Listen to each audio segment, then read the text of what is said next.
Hi everyone, thanks for joining. Welcome to my broadcast.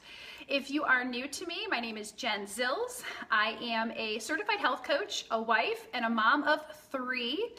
One of those 3 may be a picky eater, maybe. Anyways, I'm so glad you're here. Before we jump into our topic today, which is, do you have a picky eater? Maybe, maybe not. I want to tell you about a free gift I have for you. If you go to kidseatvegetables.com/tips, I have a great new ebook. It has 10 tips to help you get your kids eating vegetables tonight. And it's also filled with several really yummy recipes that will have your kids eating vegetables. So go to kidseatvegetables.com/tips and download your copy of my free gift to you, a free ebook. So let's talk today about the picky eater. I like to air quote, picky eater. That term is used everywhere. We hear it all the time. And I really want to challenge you, Mom, to really ask you the question. Do you really have a picky eater? Maybe you do. But maybe you just have a kid. Maybe you have a normal little child who doesn't have the same experience with food that we do as adults. And sometimes I really get a little frustrated with always, hi Merritt, thanks for joining, with all of this labeling of our kids. Well, he's a picky eater. You know, that's not an encouraging label, and that's not gonna help us to help our kids to be adventurous about food. Now, I will definitely preface this talk with the fact that there truly are some children who have sensory issues, who do have some issues around food and around this, sensory issues around different types of food, different textures and so forth. And that is a very serious issue, and definitely the intervention of your pediatrician or maybe an occupational therapist is important. Hi Merritt, thank you. And that is, and I'm not taking that, lightly. That's very serious. But in the same regard, science, evidence and most research shows that maybe 5 to 8% of our kids truly have sensory issues as it relates to food. And I'm sure if you're hanging out in your mom's groups, you're hearing a lot more than 5 to 8% of the moms calling their kids picky eaters. I even had a little girl come to my house recently, and when I offered her some very nice, healthy food, and there was a good variety on the plate, she said, no, I can't eat that. I'm a picky eater. And I kind of looked at her like, oh, okay. You're labeling yourself now, you're calling yourself that, and you're just going to say, no, not even no thank you. You're just going to refuse all food because you have this label of picky eater. And I was just a little bit frustrated. I thought, well, at a minimum, have some manners and say no thank you. But, hey, but this is what, she's been told. She's been told she's a picky eater, and now she's using that as an excuse or a way to navigate through food, and that is not healthy. We as parents and as moms, it's our responsibility to help our kids to learn and to overcome challenges and to be adventurous in life and adventurous about food.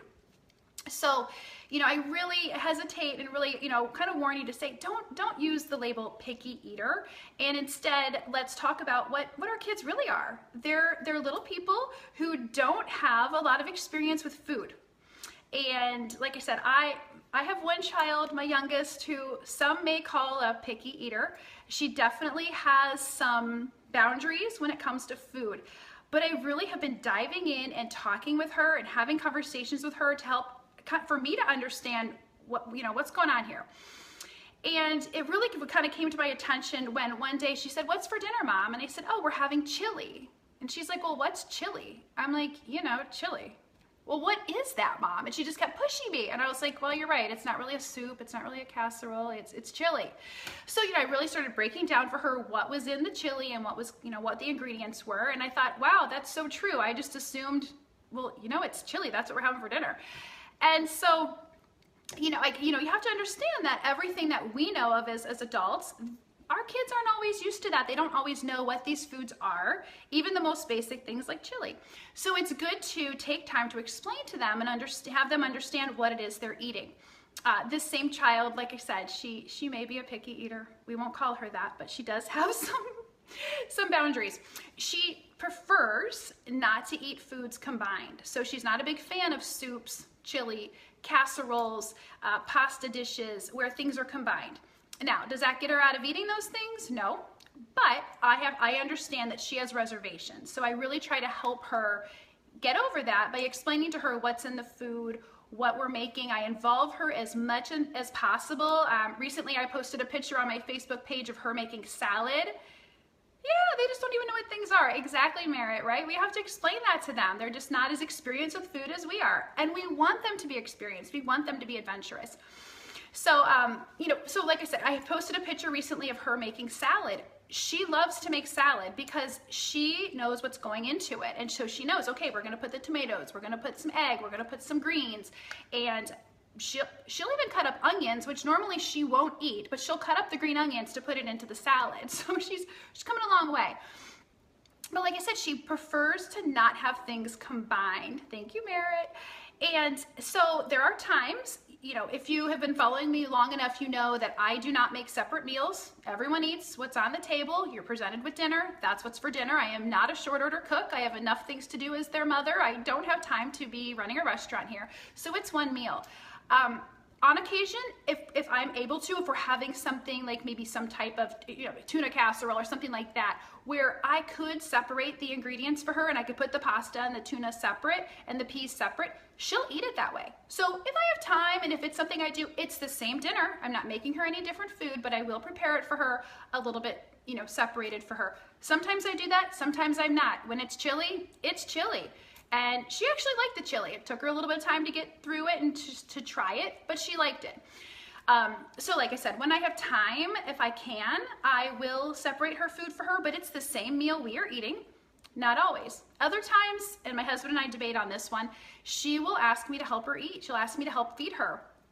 And, she's 5, so she definitely can eat by herself. But it's just overcoming the little bit of anxiety she has about what is this new thing. And, my husband will say, don't feed her, don't feed her. And I say, you know what? I want her to get that nutrition. The nutrition in her body is most important to me. So if I need to help her with 1 or 2 bites, I'm going to. Is this every night? Absolutely not. Did we get into a bad habit for a little bit? We did, but she's doing better, and now she understands mommy will help with 1 or 2 bites, but then it's on to you. You need to eat the rest, and usually she does. So I just really wanted to talk about limiting our use of the term picky eater, and just understanding that our kids might just need a little more experience with food. They might need a little bit of help getting through some meals. That's okay, but we really want to stay away from labeling them or giving them that excuse to not be adventurous and to not at least try. So remember, moms, it's our responsibility to provide our children with the best, most nutritious food we can, and then help them along the way. It takes patience. It takes several times to keep reintroducing food. I say it here often. It takes up to 11 times for us to be introduced to food before we find it familiar and actually like it. So be patient. Don't label our kids. Help them to overcome, and help them, getting them involved in the kitchen and taking time to explain to them what it is they're eating is going to go a long way. Thank you so much, Merritt. I hope you're doing well. Your little one is just about the age to start all of this conversation with the foods and eating whole foods and eating not eating baby food anymore. So yeah, 11 times. I know. It's daunting as a mom to think, really? But hey, how many meals are you cooking a day? You're presenting a lot of food, so it only takes a little bit of time. So excellent. I hope you guys have a great day. If you have any questions, as all, please put them in the comments. Even if you aren't here with me live, I do come back and read the comments and answer questions. And again, don't forget about the free ebook I have for you, kidsyvegetables.com/tips, TIPS, and have a great one.